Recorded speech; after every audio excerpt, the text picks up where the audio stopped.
Hello and welcome to the ForecastRx video tutorial series. My name is Sam and I'm an account manager with ForecastRx.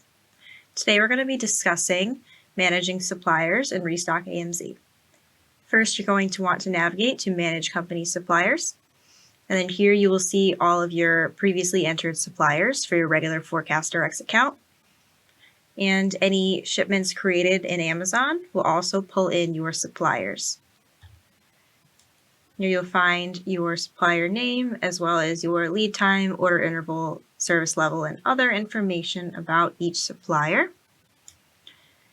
If you don't need any of the suppliers, you just have to check off hidden and then continue, and then this supplier will not be forecasted for. Also, if you click here, it'll open up your purchasing daily sales rate settings for each of your suppliers.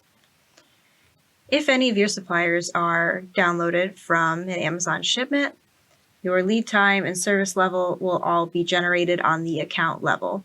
You can always come back in here and change them later. Next, we're going to go to RestockAMZ, address book.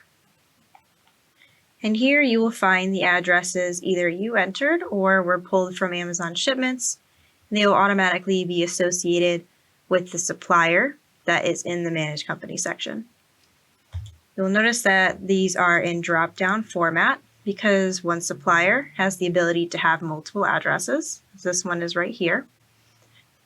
And you can also add new addresses here and associate them to one of your previously created suppliers.